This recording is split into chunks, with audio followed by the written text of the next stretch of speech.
Hello, welcome back to my channel InfoSec Lab, and this is Hui. Today we're gonna be doing another room of TryHackMe. This is day 2 of TryHackMe's Advanced Cyber 2024.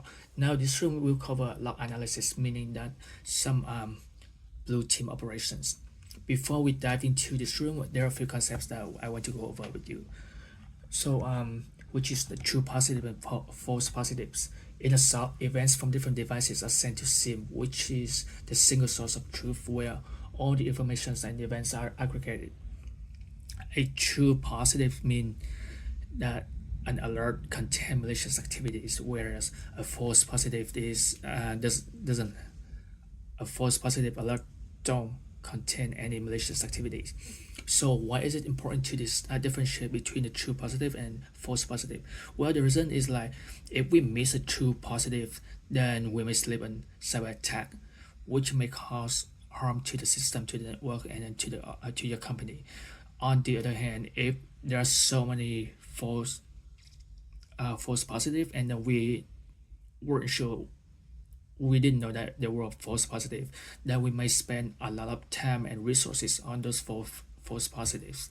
And sometimes we might, because we spend all of the resources on these positives, we may actually miss a true positive, which is a cyber attack. And how do we do that? In organizations, we have something. How do we do that? In organizations where they have something called a SOC superpower. The SOC has a superpower when they are unsure whether an activity is performed by a malicious actor or a legitimate user. They can just confirm with the user. This privilege is not available to attacker. A SOC analyst, on the other hand, can just send an email or call relevant person to get confirmations of certain activity. In mature organizations, any changes that might trigger an alert in the SOC often require change requests to be created and approved through the IT change management process. Depending on the process, the SOC team can ask the user to share the change request details for confirmation. Surely, if it is legitimate and approved by activity, it must have an approved change request. Why it may seem like using a SOC superpower makes things super easy, that is not always the case. There are cases which can act as kryptonite to the SOC superpower. If an organization doesn't have any change request process in place, the the performed activity was outside the scope of the change request or was different from what the approved change request. The activity triggered an alert, such as copying files to locations, uploading a file to some websites, or a file logging to a system. An insider threat performed an activity they are not authorized to perform, whether intentionally or unintentionally. A user performed a malicious activity by a social engineering from a threat actor.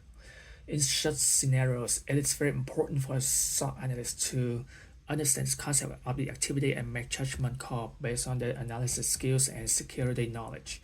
While doing so, the analyst can look at the past behavior of the user and the prevalence of a certain event or artifact throughout the organizations or a certain department. For example, if a certain user from a network team is using Wireshark, there is a chance that other users from the same team also use Wireshark. However, Wireshark seen a machine belonging to someone from HR or finance should rightfully raise some eyebrows. I'm not sure. I'm not pretty sure what exactly the change request. So I'm gonna try this one.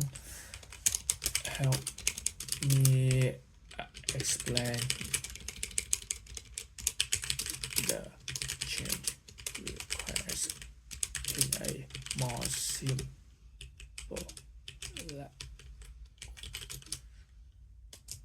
treat me like a beginner in cyber security. So I'm gonna use TryHackMe's AI to help me understand exactly what the change request is. Oh, it's called Echo, by the way. A change request is a formal proposal to modify system process. In cybersecurity, it assures that any changes like software updates or new security measures are reviewed and approved before implementation. This helps prevent unauthorized changes that could lead to vulnerabilities or disruptions. So basically, if I understand correctly, a change request is a formal document, if a formal document that requires some changes in the system. So if I'm, for example, I'm an intern and I want to practice some penetration testing on a website, on staging environment, for example, then I may have to submit a change of request to get approval from the IT department or from my manager that, well, I want to perform certain penetration tests and using certain tools on these websites, and I need approval from my managers. I hope I understand that correctly. Correct me if I'm wrong. Okay. All right. So let's dive into the activities. For this room, we don't need connection details. We actually don't need the VM today, but I'm just gonna use it for this video, and then we're gonna be using the target machines right here, which I already did it. Oh no, I'm just gonna use my VM machine, not my actual machine.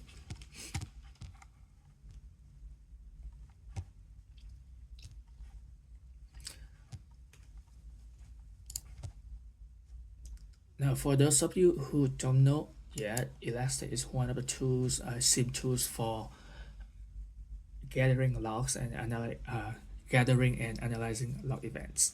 It's like Splunk. I mean, I've been using Splunk for some time, so I'm kind of familiar with Splunk. And Elastic, to be honest, I'm not very familiar with that one. So let's see how it goes.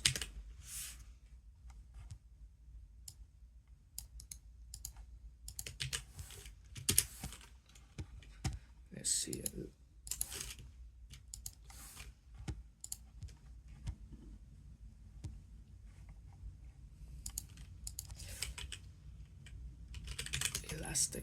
Elastic.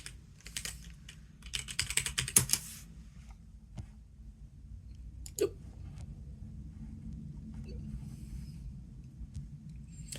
According to alert center menus.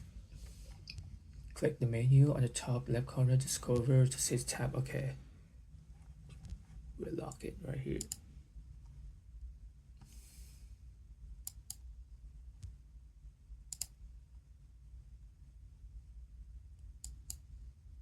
Discover. Okay.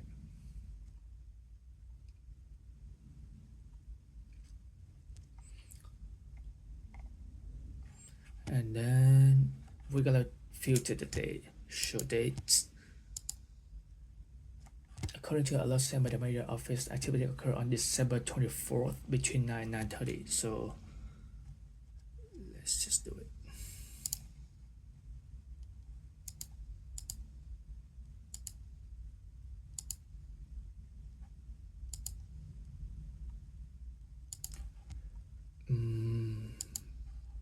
December 1st, 2024 from 9 a.m.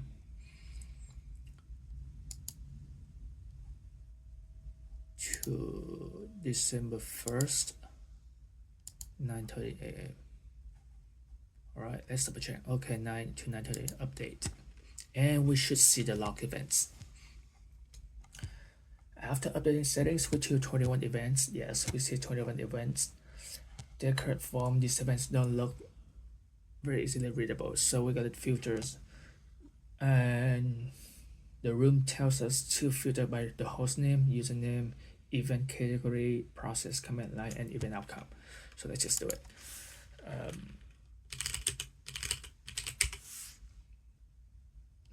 Add it. User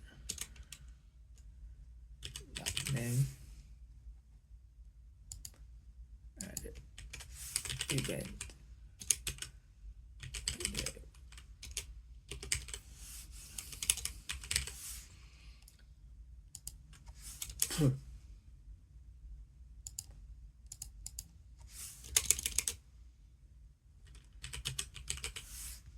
Event outcome, and then last one is process.command. Can't type, sorry guys.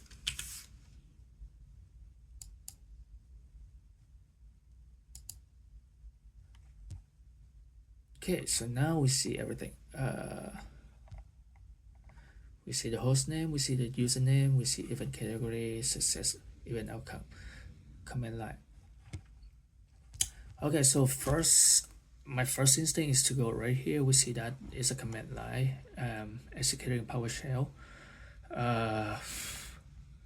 encoded command. So running PowerShell for this encoded command. Let's see what it is.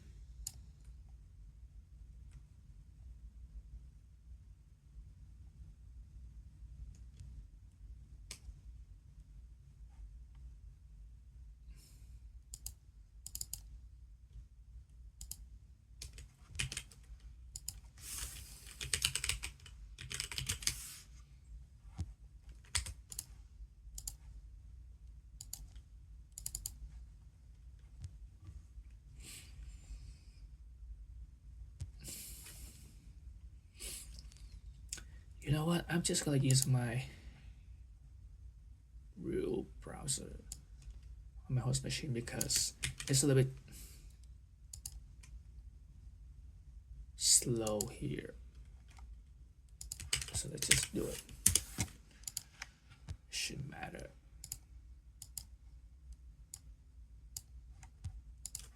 Okay, so elastic. Okay, change the password. It's a cyber share. So from elastic discover, I'm gonna do it again. Sorry, guys.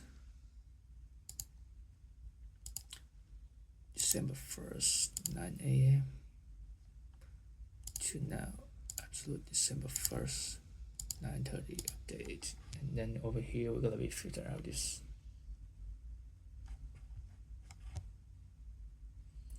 event category, outcome, hostname, command line. Oh, great! It's been saved. I know the order is a little bit messed up.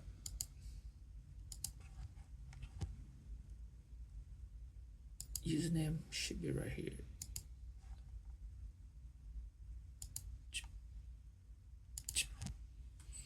Event account hostname. Hostname should be to the left.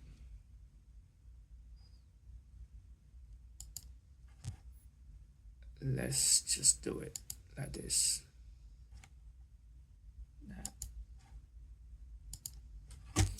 Right, so let's try to decode this one.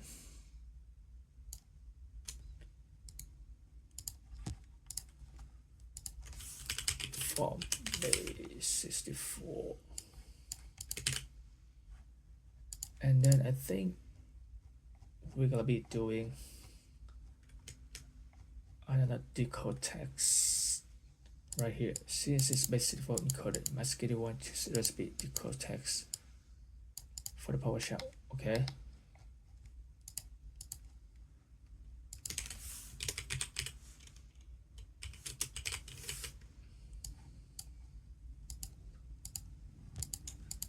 Okay, so it's been decoded. Install Windows Update, accept or auto reboot. Nothing seems to be suspicious or about this command line, so let's just leave it for now. Going back to the root.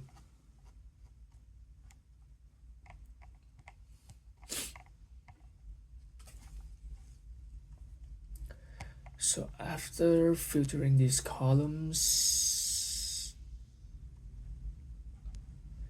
it's interesting. So it looks like someone ran the same encoded PowerShell command on multiple machines. Another thing to note that is that before each execution of PowerShell command, we see authentication event which was successful. This activity is observed individually on each machine. Different time difference between login and PowerShell commands look very precise. The best practice dictate that name accounts are used for any kind of administrator activity so that there is no accountability attribution for each administrative activity performed. The usage of the generic admin account here also seems suspicious. On asking, the analyst informed us that this account is used by two administrators who are not in the office when the activity occurred. different, something definitely not right. Are some glitches shenanigans? Is Christmas in danger? We need to find out who ran these commands. So we see like, okay, this is the PowerShell command run, and then before that is an authentication process right here, which is successful, and then a regular process, with a command line with another authentication process. So let's just add another one, which is source IP right here, and the source IP is only available for those authentication events. So let's just filter them out. Oh, by the way, this is how you filter the columns. You can just like click a plus or minus, and you're gonna see the filter is being updated right here.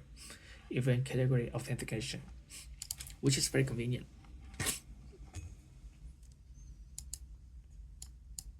So far, there's nothing abnormal happening, like all the authentication is successful from the same IP address. And then this is like this service admin like the admin account running all over the machines. So there's nothing really much going on here. Let's keep reading. Since the source IP field is only available for authentication event, we can figure out the process event to see. Okay, that's what we did. As a result, you can see that the output only renders authentication event. The result doesn't give its use. Let's remove for now. Okay, so we want to remove the authentication process. Since the time frame we provided was a PowerShell events and the authentication events might have been coming from before that, we will need to expand the search to understand the context and historical events for this user. Let's see if we have any events from the user from 29th of November to the 1st. Okay, so let's just remove this one, remove this filter, and then modify this to November 29th from 12 a.m. to December 1st. Okay, see update. Okay, so we see an anomaly right here. It happens from 8:45 to 8:53.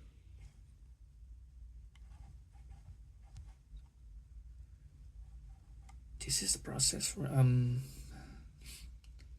Let's just look at the authentication process first. We have service admin. Oh, we have something interesting. Like we have the same service admin, but like this is from a different host. It seems like this is successful, and then after that's like multiple failures. Let's take a look at the source IP. Added. And now we have two different IP addresses. This is the one that we had earlier, which didn't have anything, so let's just ignore it for now by filtering it out. Now the only IP interested.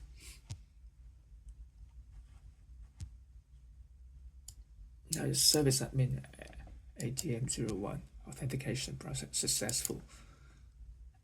This is successful, and this is all failure. So this looks like a brute force attack.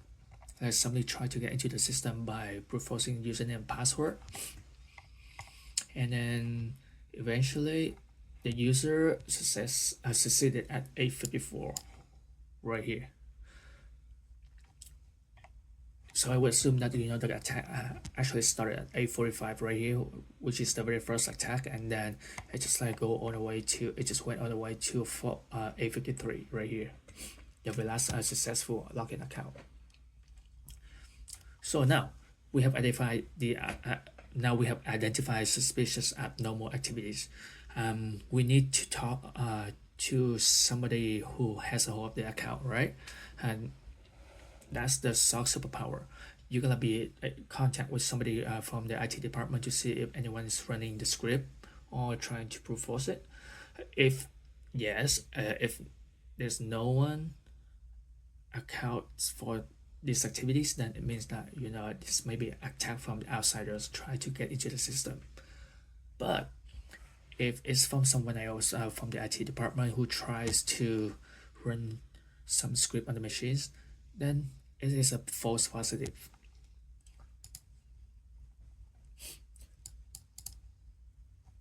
Okay, so this is what we just did. Let's remove that. So the results, this is what we've covered right here. Results show that this is brute force. So the alarm has gone off and Masquerade has been called to help check incident further. The analysts have briefed Masquerade about the incident. Masquerade observed that nobody had actually looked at the PowerShell command. Oh, this is just like the coding about PowerShell that we did earlier today. So this is where the room explained. Masquerade further analyzed the secret hero and came to startling revelation. The credentials for the script in the machines that ran the Windows update were outdated. Someone brute forced the system and fixed the credential after successfully logged in. This was evident from the fact that each executed PowerShell command was preceded by a successful login from the same source IP, causing failed logins over the past few days. And what's even more startling, it was Glitch who accessed ADM01 and fixed the credentials after Masquerade confirmed who owned the IP address. So what it means is, Glitch, the person who was trying to run Windows updates on several machines, came across an outdated credentials. So what he did was he had to brute force the credentials. Once he successfully get a hold of get into this get a successful login, then he changed the password, and since then there's no more failed attempt logged in on the system, which explains the peak login attempt right here from A45 to A55. So in the end, it is a false positive. This means that the people of Wareville had misunderstood Glitch, who was trying to help shore up the defenses. But if Glitch was the one helping the defense who was trying to sabotage it, was it the mayor who informed the SOC about this suspicious PowerShell command? Just alerts aren't always what they seem in SOC. So was the case here at Wareville with people. As hard as it had to differentiate between a TPA and an FT, which is true positive and false positive, so was the case with the mayor and Glitch. However, Masquerade can perhaps use the evidence-based deduction skill learned in a SOC to make a difference easier for people to overview. So in summary, at first, these log events looks like a brute force attack from an outsider from attackers. They try to get hold of the machine and then try to get into the system. But it turns out that it was but after some analysis, it turns out that it was an effort made by a team member who tried to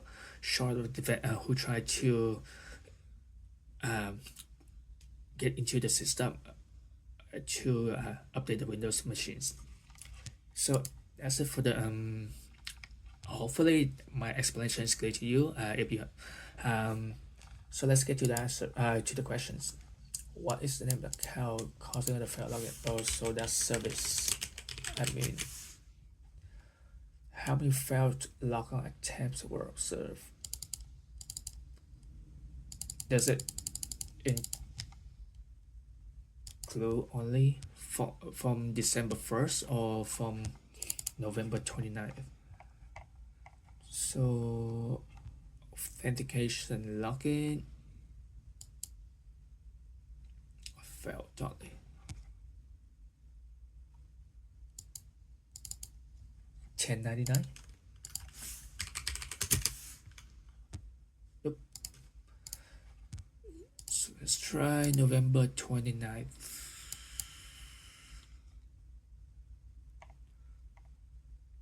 From 0 to December 1st. Update.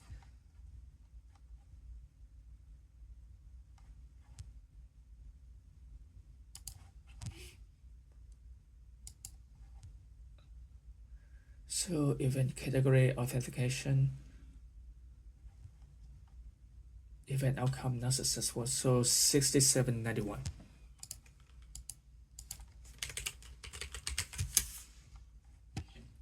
Yup. What is the IP address of glitch? Is 10.255.1. 10.0.255.1. When the glitch successful login ADM. Oh, what's the decoder command executed? It's right here. Successful logged in. Oh, thanks. I don't know why it pops up, but thanks. So now we need a successful login.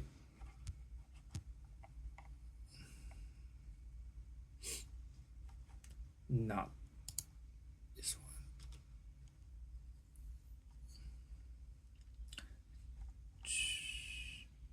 It's the tab.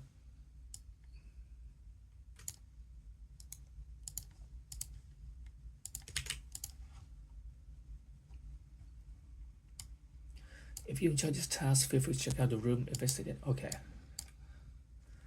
Alright, so that's it for the room today. Hopefully you enjoyed the room, and I know there was a little bit hiccups at the end of the videos, and sometimes my explanation is not very clear.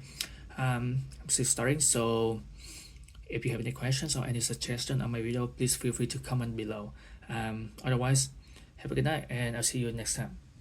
Bye.